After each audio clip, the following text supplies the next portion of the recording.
Welcome to Easy Engineering. Hello everyone. आज हम करेंगे कुछ क्वेश्चंस। पहले वाली वीडियोस में जो भी अब हमने कंसेप्ट्स करे हैं, आज हम उन पर कुछ क्वेश्चंस करेंगे। तो सबसे पहला क्वेश्चन अभी हम ये देखते हैं क्रिस्टल स्ट्रक्चर का। पहला क्वेश्चन है डिफाइन। सबसे पहले हम डेफिनेशन देखते हैं लैटिस का। जो हमारा लैटिस है वो होता है एक 3 डायमेंशनल नेटवर्क ऑफ पॉइंट्स, जहाँ पर हमारा जो हर पॉइंट होता है वो सराउंडेड होता है अपने आइडेंटिकल एटम से। हम देखते हैं। लैटिस का डेफिनेशन क्या होता है? The 3 dimensional network of points in which the surrounding of each point is identical with the surrounding of other point. तो ये इसका डेफिनेशन था बेसिकली। तो इस वाला वीडियो के अंदर मैं आपको डिटेल कंसेप्ट नहीं बताऊंगा, मैं आपको सिर्फ क्वेश्चंस करवाऊंगा थोड़े, और उनके आंसर्स के जो एग्ज़ाम में पूछे जाते हैं। अगर आपको डिटेल कंसेप्ट इन सब का देखना हो तो आप मेरे पहले वाली वीडियोस देख सकते हैं, उसके अंदर मैंने अच्छे से समझा रखा है इन सबको। तो अब देखते हैं दूसरा क्वेश्चन। तो दूसरा क्वेश्चन है ब्रेवियस लैटिस। अब हमें इसका डेफिनेशन देखना है। ब्रेवियस लैटिस क्या बताता है? It refers to the 14 different 3 dimensional configurations into which atoms are symmetrically aligned to make up the crystal. तो बेसिकली जो ब्रेवियस लैटिस मतलब ये भी एक लैटिस ही है। अब ब्रेवियस लैटिस का मतलब क्या होता है? ये रेफर करता है 14 डिफरेंट 3D कॉन्फ़िगरेशंस। तो 14 डिफरेंट टाइप ऑफ जो हमारी 3D कॉन्फ़िगरेशंस होती है उनको रेफर करता है, रिप्रेजेंट करता है। और ये वाली जो लाइन है, into atoms are symmetrically aligned to make up the crystals, क्योंकि लैटिस के अंदर जो एटम्स होते हैं वो सिमेट्रिकली अलाइंड। इसका मतलब है कि जो हमारे एटम्स होते हैं each point is identical with the surrounding of other point. तो लैटिस का डेफिनेशन भी थोड़ा आ गया। और बेसिकली ब्रेवियस लैटिस मतलब एक 14 डिफरेंट 3 डायमेंशनल कॉन्फ़िगरेशंस। तो ये था ब्रेवियस लैटिस। अब देखते हैं Miller indices. Miller indices basically हमारा होता है mathematical notations to represent atomic planes and directions in crystal. तो जो हमारी नोटेशंस थी हमने देखा था मिलर इंडिसेस फॉर डायरेक्शन, और प्लेन के अंदर सर्कुलर ब्रैकेट्स और स्क्वायर ब्रैकेट्स का देखा था। कई बार क्वेश्चन ऐसे भी आता है कि define Miller indices for directions. तब आप ये बताते हो कि वो हमारे वेक्टर कंपोनेंट्स होते हैं along the X Y Z axis, और अगर प्लेन बताना हो तो वो हमारे क्या होते हैं? Reciprocal of the intercepts. इन सब का डिटेल कंसेप्ट मैंने आपको पहली वाली वीडियो में बता रखा है।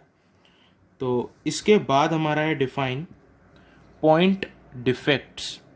अब इस वाले हमारा क्रिस्टल स्ट्रक्चर के अंदर एक डिफेक्ट्स के ऊपर भी एक वीडियो बनना था, पर आप डिफेक्ट्स के बारे में क्लास 12th में पढ़ चुके हैं, तो इसलिए मैं आपको क्वेश्चन की फॉर्म में ही थोड़ा बहुत एक्सप्लेन कर दूंगा कि हमें कितना नीड है इसको समझने का।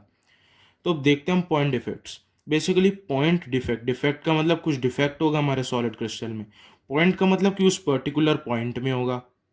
तो देखते हैं अब। तो these defects are where an atom is missing और is in an irregular place in the lattice structure. तो इसका मतलब है कि अगर मेरी लैटिस के अंदर या तो उस पॉइंट पर मेरा एटम प्लेस होना है वो मिसिंग है, या जहाँ पर वो प्लेस होना है वहाँ पर नहीं है, किसी और जगह है, मतलब इरेगुलर प्लेस पर है, तो उसे हम पॉइंट डिफेक्ट कहते हैं। और वैसे ही हमारा कंसेप्ट होता है लाइन डिफेक्ट का। लाइन डिफेक्ट के अंदर क्या होता है? अलोंग द लाइन हमारे एटम्स जो होते हैं वो मिसिंग होते हैं या इरेगुलरली प्लेस होते हैं। तो पॉइंट डिफेक्ट्स के अंदर हमारी 2 कैटेगरीज हमें और पढ़नी होती हैं, शॉर्ट की एंड फ्रेंकल डिफेक्ट्स। वो भी आपको मैं एक क्वेश्चन से अभी आगे समझाऊंगा। तो नेक्स्ट क्वेश्चन को देखते हैं। Differentiate between primitive unit cell and non primitive unit cell. Basically primitive unit cell हमारा होता था जिसके अंदर हमारा एक एटम या पार्टिकल होता था, और नॉन प्रिमिटिव के अंदर consist of more than one atom particle. और इसका एग्जांपल हमने देखा था सिंपल क्यूबिक होता था जिसके अंदर नंबर ऑफ एटम्स हमारे 1 होते थे। यहाँ पर जो थे हमारा एग्जांपल था बॉडी सेंटर्ड और फेस सेंटर्ड। बॉडी सेंटर्ड में नंबर ऑफ एटम्स हमारे होते थे 2, फेस सेंटर्ड में 4। इन सब का भी मैंने आपको डिटेल एक्सप्लेनेशन पहले वाला वीडियो में दे रखा है। तो ये इसका था डिफरेंस है। तो बहुत आसान क्वेश्चन था। अब इसके बाद जो हमारा अगला क्वेश्चन है, डिफरेंस बिटवीन शॉर्ट की एंड फ्रेंकल डिफेक्ट। तो यहाँ पर अब मैं आपको क्वेश्चन से ही इस कंसेप्ट के बारे में एक्सप्लेन करूँगा। तो सबसे पहले देखते हैं शॉर्ट के डिफेक्ट और फ्रेंकल डिफेक्ट। 1 to 1 हम कंपैरिजन देखेंगे, उससे हमें ये सब समझ भी आ जाएगा। तो शॉर्टकट इफेक्ट देखते हैं। सो इट अकर्स मतलब ये डिफेक्ट हमारा तब होता है where difference is size between cation and anion is small. तो जो हमारा बेसिकली कैटायन और एनायंस होते हैं, जब उनका जो डिफरेंस इन साइज होता है वो बहुत ही कम होता है, तब हमारा शॉर्टकट इफेक्ट अकर होता है। अब हम देखते हैं फ्रेंकल डिफेक्ट कब होता है। It occurs where the size of anion is large as compare to the cation. तो फ्रेंकल के अंदर जो हमारा साइज ऑफ एनायन होता है वो लार्ज होता है as compare to the cation, और शॉर्टकी के अंदर जो हमारा साइज होता है दोनों का सिमिलर होता है, कैटायन और एनायन का मतलब बहुत ही कम डिफरेंस होता है इनके साइज में, और यहाँ पर जो हमारा एनायन का साइज है वो बहुत ज़्यादा होता है। अब नेक्स्ट पॉइंट देखते हैं shortcut effect. One shortcut effect leads to formation of two vacancies और one Frenkel defect leads to the formation of one vacancy। Vacancies मतलब कि अब मैंने आपको बताया था कि ये दोनों पॉइंट डिफेक्ट्स की कैटेगरी में आती हैं, दोनों शॉर्ट की और फ्रेंकल डिफेक्ट। तो पॉइंट डिफेक्ट के अंदर हमारा क्या होता था, तो पॉइंट मिसिंग होता था या वो इरेगुलरली प्लेस होता था। तो शॉर्ट की डिफेक्ट के अंदर हमारा क्या होगा कि जब शॉर्ट की डिफेक्ट होता है तो दो वैकेंसीज क्रिएट करता है, मतलब टू एटम्स हमारे चले जाते हैं, मिसिंग हो जाते हैं। और यहाँ पर हमारी सिर्फ वन वैकेंसी मतलब एक एटम मिसिंग हो जाता है हमारा, या इरेगुलरली प्लेस। तो वैकेंसी यहाँ दो बनती है, यहाँ एक बनता है। अब इसका अगला देखते हैं। तो यहाँ पर है कि the atoms permanently leave the crystal. तो यहाँ पर जो हमारे एटम्स होते हैं वो परमानेंटली लीव द क्रिस्टल कर देते हैं और हमारी दो वैकेंसीज का फॉर्मेशन हो जाता है। और यहाँ पर क्या है, here atoms leave the original site and occupy the interstitial site. अब आप देखें कि यहाँ पर एटम हमारा क्रिस्टल को लीव नहीं करता है, ये अपनी ओरिजिनल साइट को लीव करके किसी इंटरस्टिशियल साइट मतलब किन्हीं दो एटम्स के बीच में एक नई जो इंटरस्टिशियल साइट मतलब space between two corresponding atoms, वहाँ जाके प्लेस हो जाता है। तो इसका मतलब जो इसका प्लेसिंग है यहाँ इरेगुलरली प्लेस है, ये नहीं कि यहाँ मिसिंग हो रहा है। इसलिए मैंने अपनी पॉइंट डिफेक्ट्स की भी डेफिनेशन के अंदर यही कहा था कि या तो मेरा एटम मिसिंग होगा या इरेगुलर प्लेस होगा। तो अब नेक्स्ट पॉइंट को देखते हैं। अब हम देखते हैं यहाँ पर डेंसिटी के बारे में। सो density of the solid crystal is reduced, क्योंकि हमारा एटम है वो परमानेंटली लीव कर रहा है क्रिस्टल को। पर यहाँ पर हम क्या देख रहे हैं फ्रेंकल में, density of the solid remain same, क्योंकि जो हमारा एटम है वो लीव नहीं कर रहा क्रिस्टल को, एक नई साइट एक्वायर कर रहा है, इंटरस्टिशियल साइट एक्वायर कर रहा है। तो इसलिए जो हमारा डेंसिटी है वो सेम रहेगा यहाँ पर। तो ये बेसिकली एक कंसेप्ट था। तो यहाँ पर अगर हम इसका एक एग्जांपल भी देखें तो जो शॉर्टकट इफेक्ट होता है वो हमारा NaCl के अंदर ऑब्जर्व्ड होता है। तो ये मैंने एक 5th पॉइंट इसका एग्जांपल भी दे देता हूँ यहाँ। और जो हमारा फ्रेंकल डिफेक्ट है उसका जो एग्जांपल होता है वो होता है ZnS। तो ये एक हमने एग्जांपल भी देख लिया। अब आगे नेक्स्ट क्वेश्चन देखते हैं। तो नेक्स्ट क्वेश्चन है हमारा, silicon crystallises in diamond form if lattice constant is 5.62 angstrom, calculate density. अब हमें क्या कैलकुलेट करना है, डेंसिटी। और डेंसिटी का फॉर्मूला तो मैंने आपको पहले वाली वीडियो में भी बताया था, जो कि होता है रो, जो density is equal to N into A divided by V C into N A, जहाँ पर हमारा N होता है number of atoms in unit cell, A होता है हमारा एटॉमिक वेट, वी सी होता है volume of the unit cell, और एन ए होता है हमारा अवोगाड्रो नंबर जिसका वैल्यू होता है 6.022 इंटू 10⁻23। तो हमें डेंसिटी निकालना है। अब हम इनकी वैल्यूज़ देखते हैं क्या क्या है। अब एन की वैल्यू क्या होगी, अब यहाँ पर हमें दे रखा है silicon crystallises in diamond form. अब मैंने आपको बताया था डायमंड स्ट्रक्चर के बारे में, मैंने भी आपको एक्सप्लेन करा था पहले वाला वीडियो में।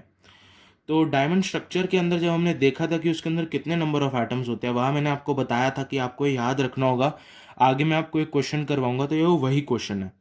तो कभी हमें फॉर्मूला तो पता था पर और ए का वैल्यू हम कैसे निकालेंगे, क्योंकि यहाँ सिलिकॉन गिवन है। सिलिकॉन का एटॉमिक नंबर 14, तो 14 इंटू 2 28, तो 28 यू हमारा एटॉमिक वेट हो जाएगा। एन ए का वैल्यू भी हमें पता है 6.02 इंटू 10⁻23। वी सी का भी हमें पता है, वी सी का कैसे, वॉल्यूम ऑफ यूनिट सेल, और यूनिट सेल का एच हमें कितना गिवन है 5.62 एंगस्ट्रॉम। तो वॉल्यूम हम निकालेंगे a cube is equal to 5.62 into 10⁻⁸। यहाँ मैंने सेंटीमीटर में इसको कन्वर्ट करके होल क्यूब कर दिया, तो वॉल्यूम हमारा ऐसे आ गया। अब यहाँ पर ये था कि n, तो n का मैंने आपको बताया ही था कि 8 होते हैं, क्योंकि जो हमारा डायमंड स्ट्रक्चर होता है वो FCC प्लस 4 एटम्स डायगोनल्स पर प्लेस्ड होते हैं। हर डायगोनल पर हमारे 4 एटम प्लेस्ड होते हैं। तो एफसीसी के अंदर नंबर ऑफ एटम्स कितने होते हैं 4, और 4 + 4 8। सो डायमंड स्ट्रक्चर के अंदर ये आप याद रखें कि जो नंबर ऑफ एटम्स होते हैं वो होते हैं 8। तो यहाँ बस हमें वैल्यूज़ पता लग गई। 8 ए का वैल्यू 28 यू होता है और एन ए का वैल्यू ये होता है। तो जब हम इसको ऐसे डिवाइड करते हैं तो जो हमारा आंसर है वो ग्राम्स में आ जाता है, मतलब ऊपर जो हमारा यूनिट बचता है वो ग्राम बचता है। और एन तो एक कांस्टेंट है, 8 है उसका वैल्यू, और वीसी मैंने यहाँ पर सेंटीमीटर में लिया है, तो सेंटीमीटर क्यूब हो जाएगा ये।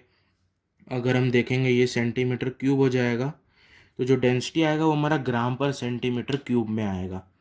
तो अब सीधा हमने रो का अंदर ये सारा वैल्यूज पुट करा, आंसर कैलकुलेट करा, तो रो हमारा आया 2.1 ग्राम पर सेंटीमीटर क्यूब। तो ये तो बहुत ही आसान क्वेश्चन था, बस इसके अंदर ये देखना था कि जो number of atoms in unit cell है डायमंड स्ट्रक्चर के अंदर वो हमारे 8 होते हैं, क्योंकि यहाँ दे रखा है क्रिस्टलाइज इन डायमंड फॉर्म। अगर एफसीसी होता तो हम 4 लेते, बीसीसी होता तो 2 लेते। तो अब ये क्वेश्चन भी अब हमने देख लिया। नेक्स्ट क्वेश्चन को देखते हैं।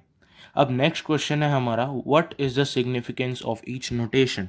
तो जो ये नोटेशन है ये तो बहुत ही आसान क्वेश्चन है। अगर आपने मेरी पहली वाली वीडियोस देखी होंगी तो जो ये वाला नोटेशन होती है सर्कुलर ब्रैकेट्स, ये क्या रिप्रेजेंट करता है, मिलर इंडेक्स फॉर प्लेन, ये तो हम देखते ही आए हैं। और जो स्क्वायर ब्रैकेट्स है ये मिलर इंडेक्स फॉर डायरेक्शन।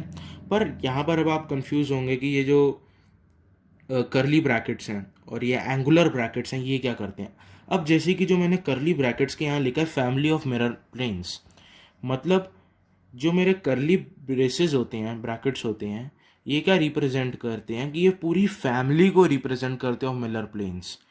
मतलब अगर मैं यहाँ पर ये लिखूँगा कि इसके कितने मिलर इंडेक्स बन सकते हैं, तो अगर मैं देखूंगा कि ये 1 1 1 1 बन सकता है इसका एक मिलर इंडेक्स, और 1 बार 1 बार 1 बार बन सकता है, फिर यहाँ पर 1 बार 1 बार होगा, फिर यहाँ पर 1 बार होगा, फिर यहाँ पर 1 बार होगा।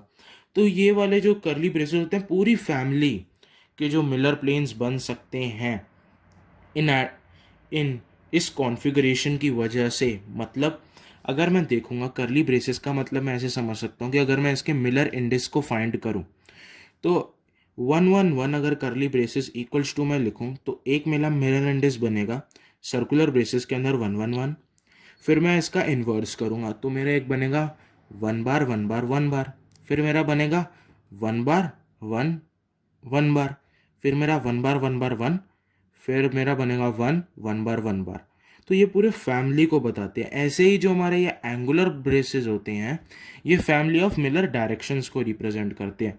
तो यहाँ पर भी हो सकता है कि 1 बार 1 बार 1 बार 1 बार 1 बार 1 1 1 बार 1 बार 1 बार 1 1 बार। तो ये सारा हमने देख लिया है। तो बस इसका सिग्निफिकेंस बताना था, मतलब क्या रिप्रेजेंट करते हैं, तो वो अब हमने देख लिया है। अब इसके बाद हम क्वेश्चन करते हैं। नेक्स्ट देखते हैं question. So draw crystal directions in unit cell. अब क्रिस्टल डायरेक्शंस कैसे हम ड्रॉ करते थे इसका कंसेप्ट मैं आपको पहला वाला वीडियो में एक्सप्लेन कर चुका हूँ। तो सबसे पहले उसके अंदर हम क्या देखते थे, क्वेश्चन को ऐसे देखते थे और पहला हमारा स्टेप क्या होता था, उसको सिंप्लीफाई करते थे। तो सिंप्लीफाई करके जो हमारा आता था आंसर उसे एक्स वाई जी एक्सिस के अलॉन्ग रिप्रेजेंट करते थे, क्योंकि जो मिलर इंडेक्स फॉर डायरेक्शंस होते हैं वेक्टर कंपोनेंट्स होते हैं।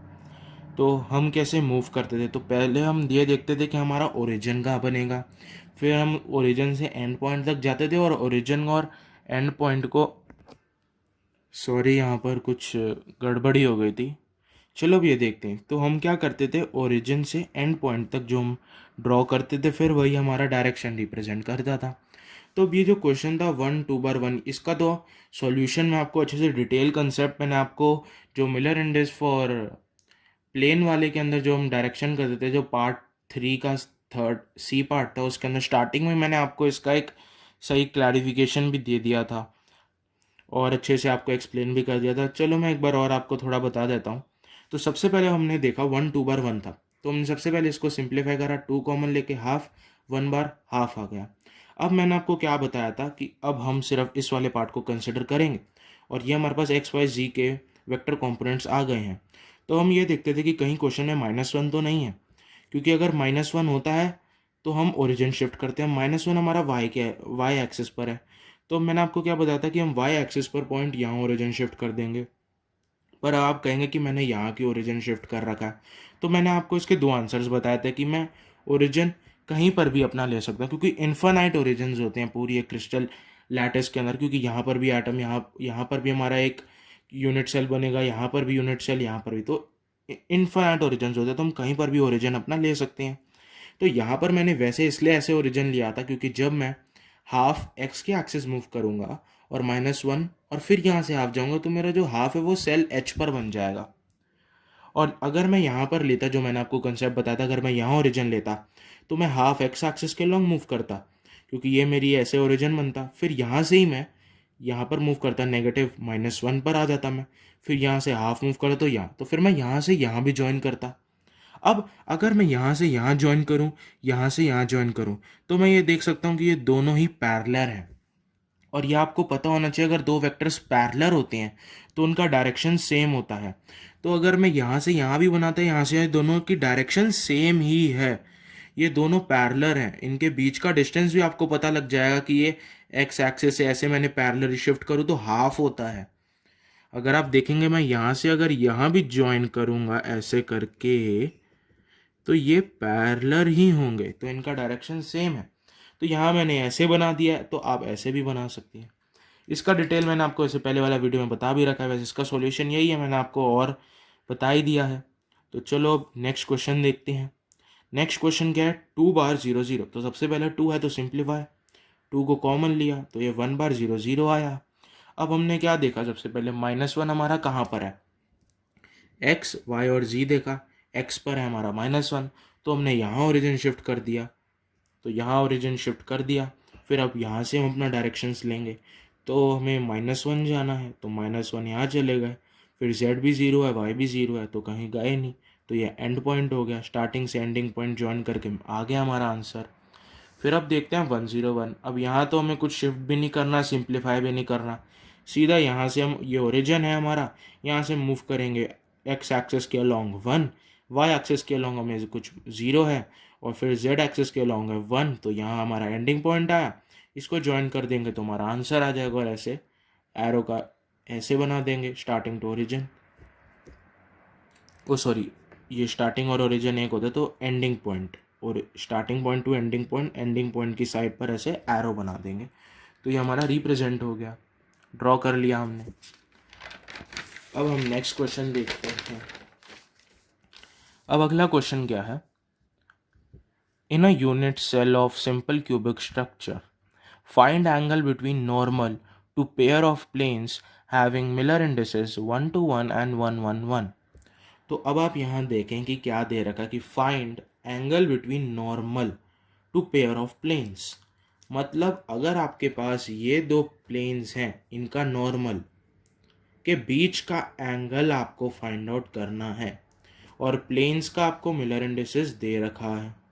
तो अब आप कहेंगे कि इसका तो हमने कुछ फॉर्मूला पढ़ा ही नहीं, पर मैंने आपको एक फॉर्मूला बताया था मिलर इंडिस फॉर डायरेक्शंस, जब हमने ड्रॉ करे थे तब मैंने आपको ऐसा ये फॉर्मूला बताया था, cos theta equals to h h dash plus k dash plus l l dash under root h square plus k square plus l square into under root h dash square plus k dash square plus l dash square. तो पर अब आप कहेंगे कि जो ये वाला formula था ये तो मिलर इंडिस फॉर डायरेक्शन के लिए था, और ये जो एच के एल है ये मिलर इंडिस फॉर डायरेक्शन को ही रिप्रेजेंट करता था, और एच डैश के डैश एल भी। तो हम ये फॉर्मूला में वैल्यू पुट करके आंसर निकालते थे। पर अब यहाँ क्या है, हमें अब नॉर्मल का डायरेक्शन निकालना है, क्योंकि हमें एंगल निकालना है नॉर्मल पे। तो इसके अंदर अब हमें क्या करना है कि जो नॉर्मल का अगर हमें मिलर इंडिस फॉर डायरेक्शन पता लग जाए तो हम ये फॉर्मूला पुट करके आंसर निकाल लेंगे। पर हमें तो सिर्फ मिलर प्लेन्स ही गिवन है यहाँ, तो नॉर्मल कैसे फाइंड आउट करेंगे। तो आपको यहाँ पर एक बात याद रखनी है कि जब भी यहाँ देखें in a unit cell of simple cubic structure, मतलब अगर आपको एक simple cubic unit cell given हो तब आप क्या करेंगे। तो जब आपको एक सिंपल क्यूबिक यूनिट सेल दे रखा हो तो जो इसके नॉर्मल की मिलर डायरेक्शंस होंगी वो इक्वल टू होंगी इनकी प्लेन के। मतलब अगर मेरा प्लेन का मिलर इंडेक्स है 1 to 1, तो अगर मैं इसका नॉर्मल का मिलर इंडेक्स फॉर डायरेक्शन देखूं तो वो क्या होगा, 1 2 1। और अगर मैं इसका देखूं तो मिलर इंडेक्स इसके नॉर्मल का क्या होगा, 1 1 1। अब हमें ये दो पता लग गए, अब अपने फॉर्मूला में पुट करके हम ये कैलकुलेट कर सकते हैं।